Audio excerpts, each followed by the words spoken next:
For the budding serial kilters among us, can you give a few examples of casual outfits? How do you select footwear, accessories, t-shirt, etc.?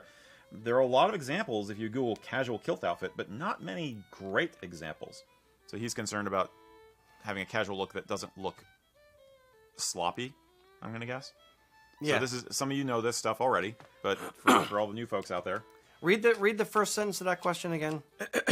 For the budding serial kilters among us, can you give a few examples of casual kilt outfits?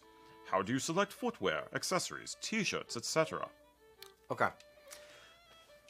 When you are, deciding what to wear, you're going to wear a casual kilt outfit. What do you wear? Start with the kilt, period, obviously.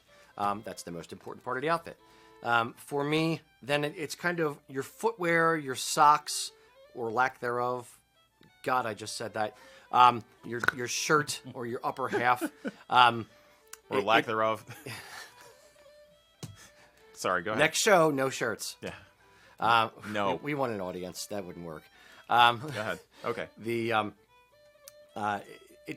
Basically think of the kilt. Think of what you want your outfit to look like if you were wearing pants or shorts, and then put the kilt in place of the pants or shorts.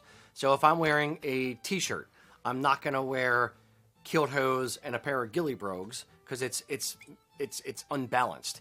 If I'm wearing a pair of sneakers, I generally would not wear kilt hose and flashes and that kind of thing with a pair of sneakers. I might do it with a pair of boots. But if I'm wearing a pair of sneakers, I'd probably wear like cotton crew socks or ankle socks and a pair of sneakers and a t-shirt or something casual up top.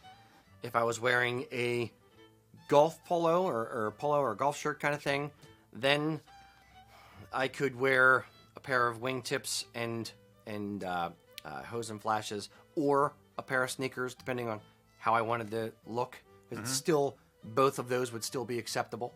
Yeah. I could wear a pair of combat boots with or without kilt hose and flashes. Either of those are fine to me. But it's just a matter of making sure you're balanced and making sure that the top and the bottom look good together. Does that make sense? Yeah, absolutely. I think Mac back here is a great example of a guy who dresses very casual when he's working here at the shop, and yet it looks great because Mac is very good at coordinating his colors.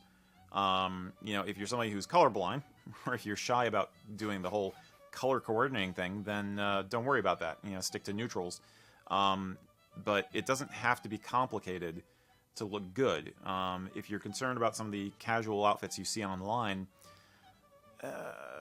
everybody has a different level of experience. Everybody has a different level of budget. Everybody has a different context that they're moving through. I mean, if you're just throwing a kilt on like you throw on a pair of shorts because you're going to the grocery store, you're probably not going to worry about how the outfit looks. If you're going out on a date, then yeah, you're going to take the time to make sure that the shirt, doesn't look ridiculous with the hose color. You're going to do things like actually tuck in the shirt. That's probably the one base rule I'll always give. Yeah. Is no matter what level of casualness or whatever you're doing with a kilt, do tuck the shirt in. I really think that untucked t-shirts don't look good with a kilt. Personally. Shirt, yes. Sweater, if you're wearing a sports jersey, no. But right. Yeah. If it's a loose sport, I would tuck in a rugby shirt, but I would not tuck in a hockey jersey. Correct. Yeah, that's how I feel.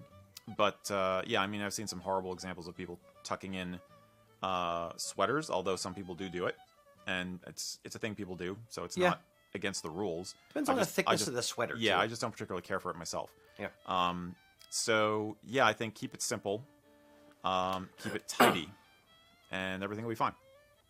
I would also say this: Mac is so good at matching. He even matched his shirt to the wall color behind him in the studio. That is a level of dedication unseen. Literally unseen, because I know. Do the Sherlock Holmes camouflage. We need to see if we can green screen this and suck the color out of the shirt in the background and just make him a floating head in the center of the screen. Woo! He's like the orb from the Wizard of Oz. There you go. Pay no attention to the man near the curtains. Pay no attention to the kilt maker behind the sewing machine. I think that people overthink it. You just get out there in the kilt and enjoy it.